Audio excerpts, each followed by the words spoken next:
we're closing out our doobie-doobie-doobie-doo month as we have been exploring this dance of doing and being.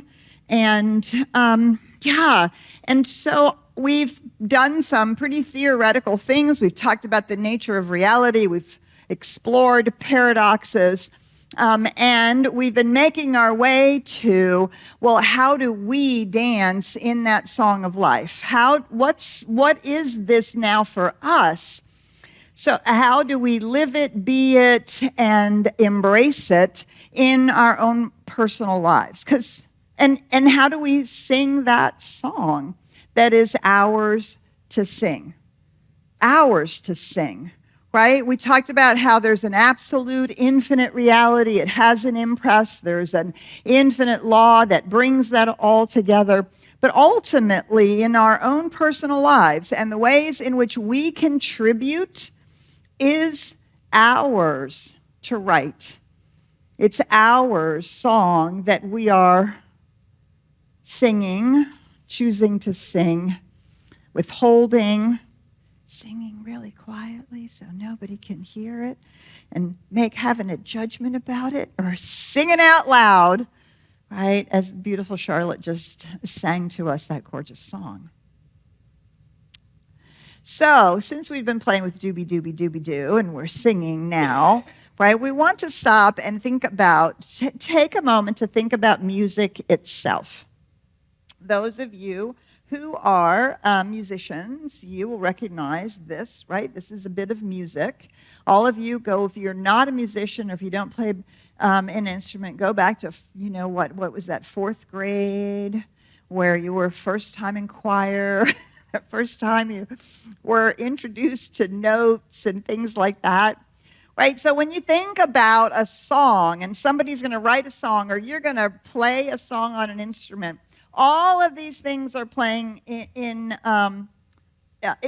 harmony with each other. So first, right, you've got the staff on which the notes are written. And if you recall that there's the treble clef and the bass clef, those are those funny symbols all the way there on the edge of the music. And it tells you sort of what range, basically on the piano, what range these notes are in. So you have your treble clef and your bass clef. And then you have, right beside that treble clef on the top, you have that funny little symbol right over here, that funny little symbol. If you don't recognize it or remember it, that's actually a rest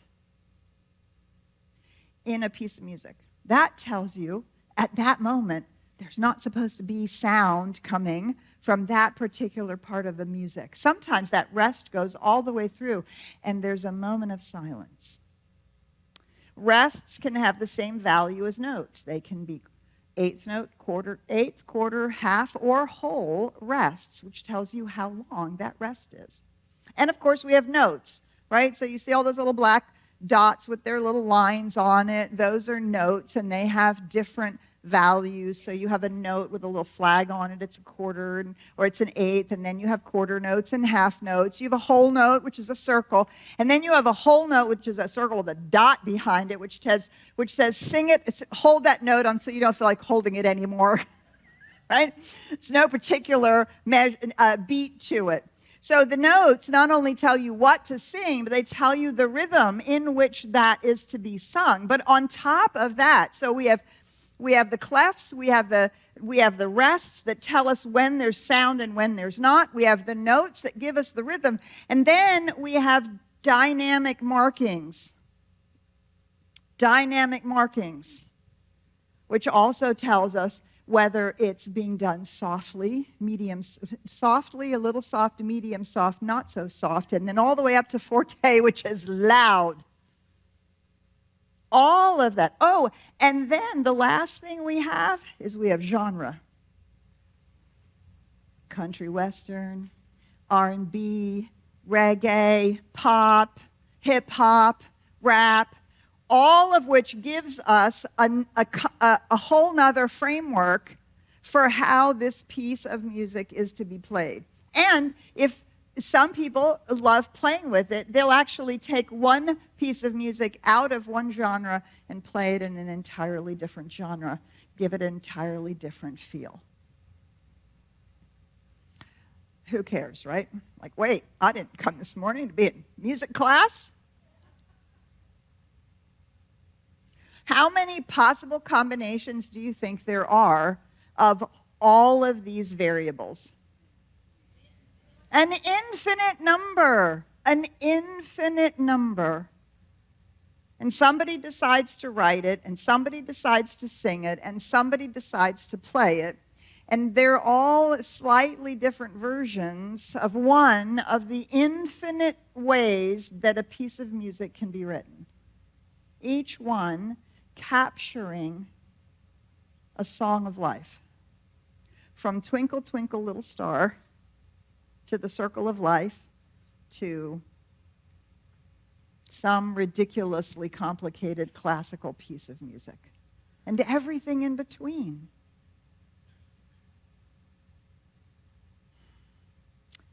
What if we decided that it was okay that we were writing our own piece of music? That our life was, in fact, our own song. And that we were the musician, the lyricist, the writer, the conductor.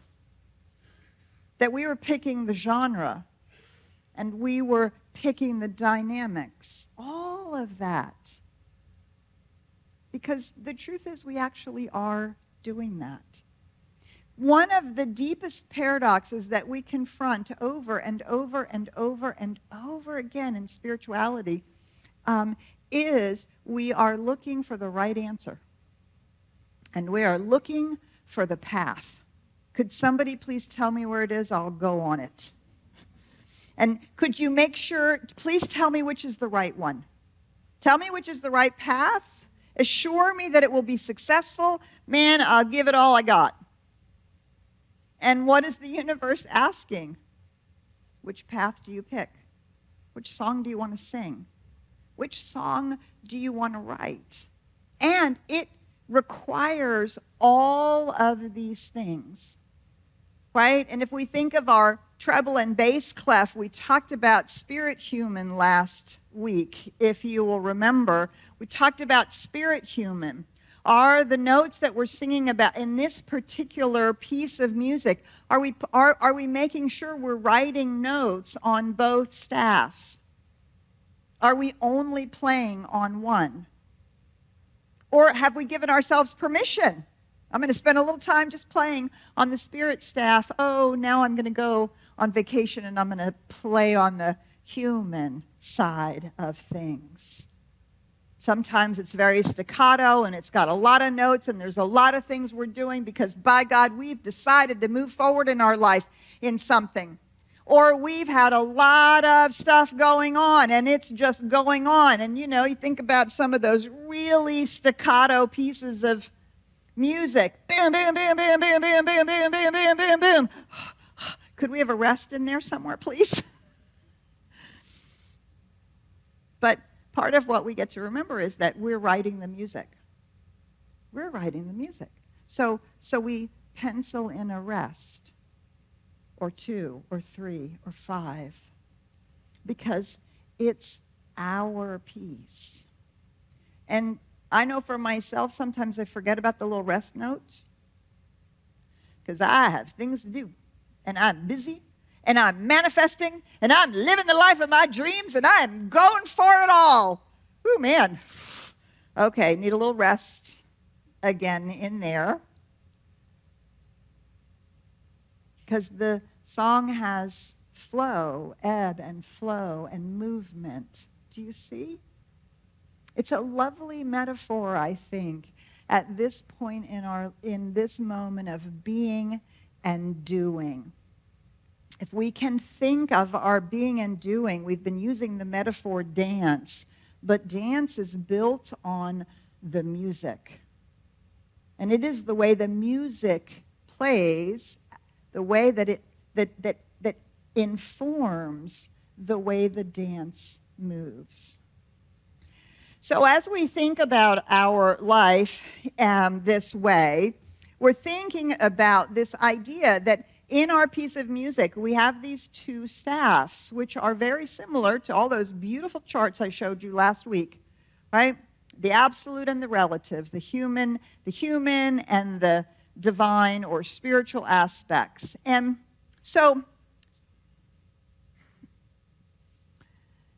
bear with me here for a minute. I'm going to tell you a story from my ministerial training. And for those of you who are nerds like me, I actually encourage you to do this. So one of the assignments in one of my classes when I was in ministerial training was to take our Science of Mind and go to the introduction. For those of you who are familiar with the book, which we do working on every Sunday morning in class, there are 4 introductory chapters. If you want a good introduction to all of the stuff that we've been talking about this month, read those 4 chapters. If you haven't read them in a while, go back and reread them. Now, here's the assignment. Dr. Glenn Wood said to all of us, he said, okay, I want you to read the chapter, and I want you to underline every time you see the word conceive, or some derivative thereof, and every time you see the word perceive, and some derivative thereof.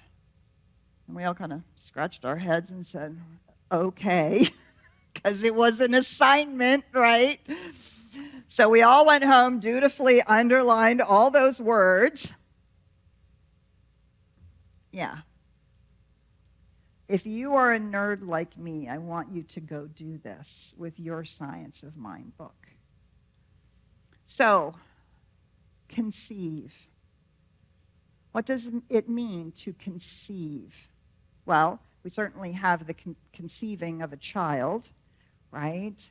But from a metaphysical point of view, not dissimilar, conceiving starts with a seed, with an idea, conception, to have a concept of something, to conceive of something. And when we conceive of something, we have an idea. Now, again, we want to be careful with our language that we don't get hooked on a semantic. An idea doesn't have to be, I am now visualizing my house. It could be that I have an idea of home. I could have a feeling of, wow, holidays, a place my family could come. Do you see? An idea isn't just, I'm now having an intellectual thought, right? Because we're all different. And our ideas are that sense that we have it, the feeling that it has, the image, the visualization, or the idea of it. All of that comes under the heading to conceive of something. To conceive that I could be happy. To conceive of a world that works for everyone. To conceive of to conceive of what it would look like, what it will look like when humanity awakens to its care of the planet. To conceive of it. Inner work. This is our inner work. When we say causal work, this is where the causal work is done. It's done within us. And everything about conceiving happens on the inside. And it isn't anything yet, is it? It's not anything yet. It lives in that no-thingness that we talked about last week. And then there is perceive, to perceive, right? And we talk about our perception. Well, it's your perception. Well, it's your perception that I wasn't very nice. I think you should change your perception. Oh, wait, I'm perceiving that incorrectly. Oh, I'm perceiving you as a not very nice person. Okay, right? To perceive is to see something out there.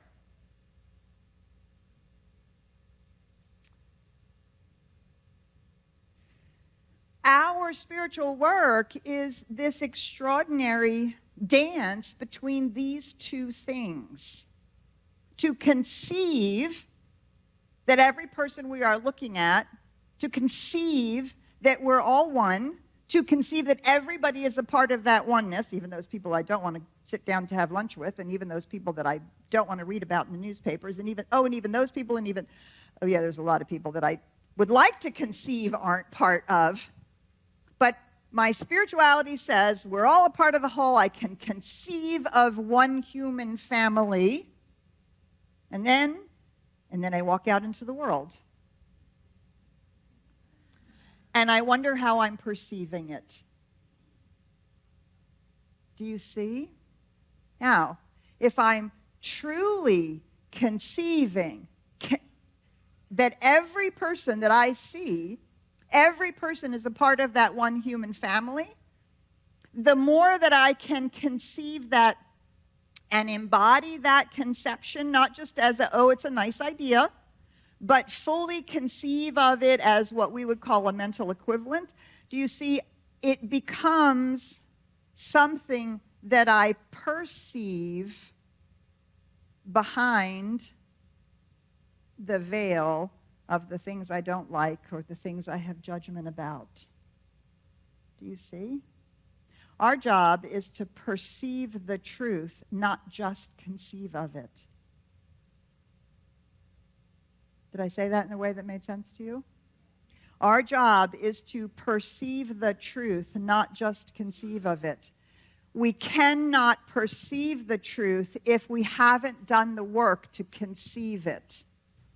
If I can't actually have a conception that I live in an abundant universe, I will not perceive it when I'm struggling with something financial. But if we have fully embraced as the conception that we live in an abundant universe and we have begun to embody it, it begins to reveal itself and we perceive it despite some condition that tells us something different. Do you see? This is the dance. The dance between conception and perception. And it's like a self-fulfilling prophecy. It's like a self-fulfilling loop. The more I'm conceiving of it, the more I'll perceive it. The more I'm willing to really perceive it, really see that it's there, perceive it out there in the world, the more it reinforces my conception. The more my conception is reinforced, the easier it is to perceive. The more that I perceive it, the deeper my embodiment of the conception becomes. Do you see? That's the dance. Now, for all of you philosophy nerds, this is the argument between Plato and Aristotle. This has been going on since Aristotle was Plato's student. And it is one of the big splits in Western philosophy. We have Plato, Plotinus, Spinoza, and a bunch of people on the one side. They also line up with the mystical tradition and religion. And then we have other people like Aristotle and Boethius and Locke and Hume and Skinner and those people, and it's all about perception, right? There's actually nothing out there. And we come perilously close in metaphysics and New Thought when we say, well, I've attracted all of this for my learning, which robs you all of your essential reality. You're really just figments of my imagination, and you're here in this moment, online or in the room, so that I can have the experience I'm having. Yes? How many of us have heard something similar? Of course, I'm grossly exaggerating, but what happens is people don't understand how, if you push this too far, that's what you're saying. It is not only perception. It is also conception. But it's not only conceiving it. These are two sides of the whole. The conception is causal. The perception is when we actualize the truth that we believe. That's part of our song. We can't live only on one side or the other. We are constantly in the dance of these two things. We can't only wait to see how it feels. Do you see, when we wait to see how it feels, what we're basically looking for is for feedback. How am I perceiving this situation? But we can't always only just ram through our own idea about it without paying attention to what's going on with the people around us. This constant dance that we're engaged in could be one of the deepest paradoxes. And we separate these two things at our peril. And when we live exclusively on one side or another, our spirituality is not mature enough. So again, if you're a nerd like me, go to those first 4 chapters. Underline every time Ernest Holmes uses these 2 words, and then ponder the sentences or the paragraph in which you find these words. It is truly, truly an amazing spiritual exercise. So another way that we can think about this, and another way that we embody, and I think need to embrace these paradoxes of being and doing, is we're going to start out. Choosing. We talk about that all the time. Taking responsibility for our choices. What is your choice? Did you choose that? How did you choose that? What, right? How do you take responsibility for your choices? And choosing is, you go to the banquet table of life, and you say, I'm going to have the salmon. Or, I don't really like fish. I'm going to have the hamburger. The banquet of life does not tell you which one is better, which one is right. The banquet of life has no opinion about it. You can take one of everything if you choose. But you have to choose. You can't just sit there and say, okay, Spirit, lay it on me. That food will never hop off the table. I know. Because we want to know which one's the right one. We'd like for it to flash like in a little light, me, take me, I'm better, take me, I'm the one you should take. So we can abdicate all responsibility for our choices, right? We'll just let Spirit decide. Oh, wait, that's outside of me. Oh, wait. Now we're back in some old tradition. Choosing. We must choose. And we can choose the next possible step. We talked about this actually the last 2 Sunday morning classes. Or we can choose the outcome that we want to have. And when we choose, we are giving direction to the universal principle. We are saying, I am co-creating with that universal law these things, this life, this outcome, that business, this relationship, a deeper awareness of the divine presence, deeper spirituality, more love. Do you see? All of those things are choices. We're going, in this case, our beautiful image here, we're going to the library of life. All the shelves are there. All the books are there. Again, they are not going to leap off the shelf into our hands. We actually choose. And not choosing is also a choice. Right? Then we're stuck with whatever's playing out in the back over here. Or we're stuck with what somebody else chooses. And it impacts us in some form or fashion. Every time we choose not to vote, we're choosing. Because it impacts us in some form or fashion because we haven't stepped up to the plate to choose. And this is where we are empowered. Our spirituality is empowering, and it also requires responsibility, making choices. And a lot of times we are frustrated by making choices because we think, well, if I choose this, that means I can't have that. Yeah. Right.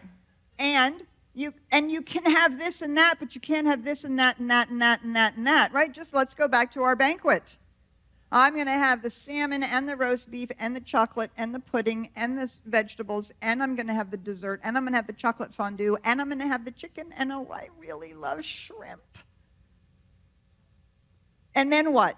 Right? You're in the bathroom. You put a few things on your plate. Oh, come on. You heap your plate full.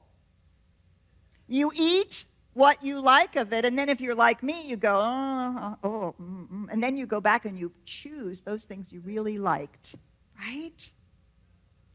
Yeah. Because we are designed to choose. That is how we co-create. And that's how we stop having life happening to us by someone else's choices or our lack of choice. Choosing. Yeah. Scary, empowering. Is it the right choice? Who knows? I've gotten really good at, I'm getting books out of the library. I read the first four the first 4 pages, and I think, oh, God, it's going to be nothing but a drama. I give it right back. Do you know that 20 years ago, I would never have been able to do that? I would have felt duty-bound to read the whole damn thing. It was awful. Nope, I don't do it anymore. I chose it. I read a few pages. No. Or I've read so many versions of this story, I don't need to read it again. So I get to choose, and I get to choose again, and again, and again, and again. Right? Sometimes I'm choosing the same thing again and again and again and again. So I've been in ministry, and I've been in ministry here at CSLDallas so long because I keep choosing it again and again and again and again. Our marriages, our work, our children. Sometimes. All right, the other side of that, right? The other side of it is we are constantly being told you have to allow it. You have to trust the process. Get out of the way. You have to allow things to move, right? And you have to be like, whee, not care where it lands. The problem is that we think of these things as mutually exclusive, rather than recognizing, again, that this is one of the paradoxes of life. This is a part of, as we are doing the be and do dance, right? The be is to be that which we choose, and the do is to allow ourselves to do what is laid out before us, to do what our intuition nudges, to do some things we're not even sure are going to work out or not, and test them out and see what happens and see if they're getting us closer to what we've chosen. Do you see? And so we choose, and then we allow the law to move us, to bring things to us as we are being brought to it. We test, we try, we practice, we see. And then we choose again, no, yes, this is actually, or, well, a little ways down the road, not so much. I think I'll make a different choice. And again, we insist, and I'm going to really make a bold statement here. If you are reading a book or listening to a guru or some spiritual teacher who tells you that there's only one way to do this. You either have to be constantly choosing all the time, or you constantly have to be allowing all the time. What that person is sharing with you is where they are on their spiritual journey, because it's not one or the other. It's the dance. And it's not really both of them simultaneously either. Although it could be that way if you are working on more than one thing. But that's a tangent. We won't go there. Let's just pretend we're only working on one thing. Right? We choose, and then we allow it to unfold.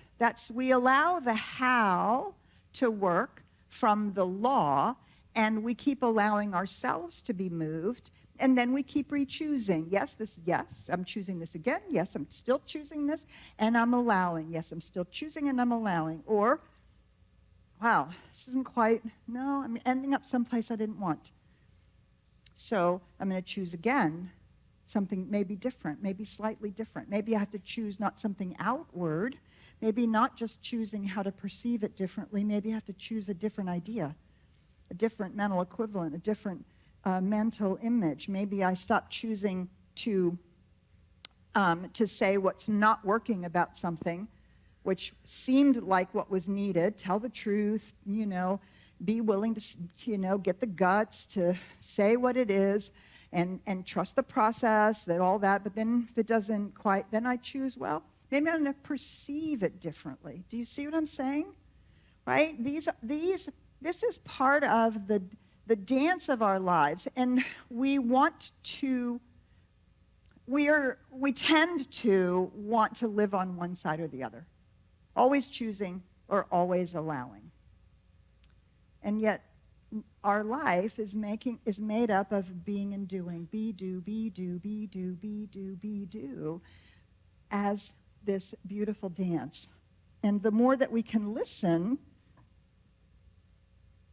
to what's called for in the moment, right? That's where we listen to, have I not been intentional enough? So I've noticed over the last 10 years, I've gotten so good, so deeply good at trusting the organic unfolding process that there have been moments in my life where I realized I just had forgotten to be intentional. Maybe that's happened to you, right? So I forgot to choose something. That's also what choosing means, right? I'm going to be intentional. I'm going to be a little more intentional about whatever it is, my spiritual practice, or speaking the truth, or being more loving, or caring more about the environment, or whatever those things are. And then here, how is that going to unfold and allow? So Ernest Holmes uses the terms, and these are my favorite terms for this. The first term is directive. So when we do our spiritual mind treatment, when we do our affirmations, when we do a vision board, when we pick something, when we set an intention, when we do all of those things, we are being directive. We are the directive power in the process, and we are directing the law in the direction that we want our lives to go in. And then we are receptive. Right? We are receptive to intuition. We're receptive to the ideas, the nudges. We're receptive to the way that it's unfolding, which might be different than the way it would have unfolded had we tried to figure it out, right? Or we're receptive to the feedback. It's not quite working the way I thought.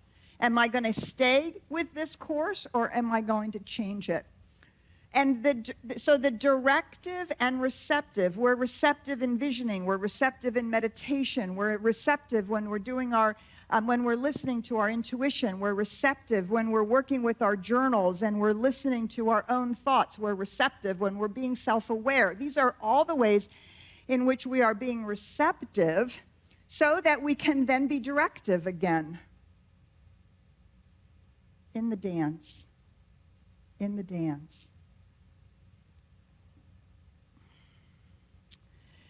So I want to read a quote, to close with a quote from Thomas Troward. For those of you who have not taken a class in the work of Thomas Troward, we teach two of them. And one of them is based on a series of lectures called the Edinburgh Lectures. He wrote in 1916, and utterly devoid of religious language. He talks about the nature of reality.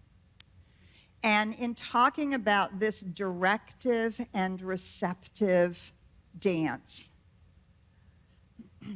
I'm going to read you the whole quote.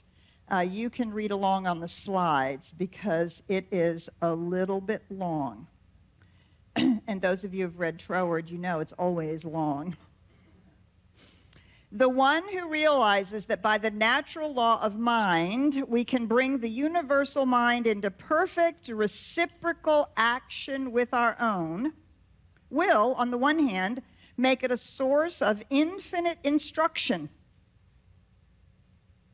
and on the other hand, a source of infinite power.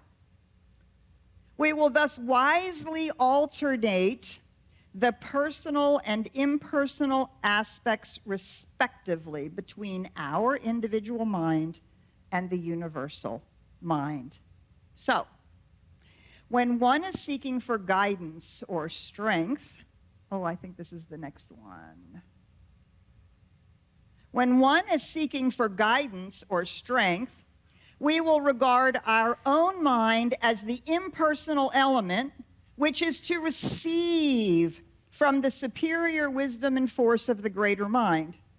And when, on the other hand, we are to give out the stores thus accumulated, we must reverse the position and consider our own mind as the personalizing element and the universal mind as the impersonal, which we can therefore direct with certainty by impressing our own personal desire upon it.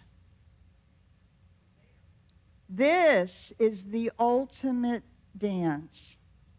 It's not just our own dance of choosing and allowing, our own dance of directive and receptive, but this is the ultimate dance when we recognize that we are constantly dancing as the individualized expression with the universal. That when we are directing, we are in fact directing the universal law. And that when we are receptive, we are inviting that impress, that intuition to direct us. It requires both. Just like our music requires rests and notes. Our music requires the clefts that are needed, as well as the genre and the dynamics. All of it is needed.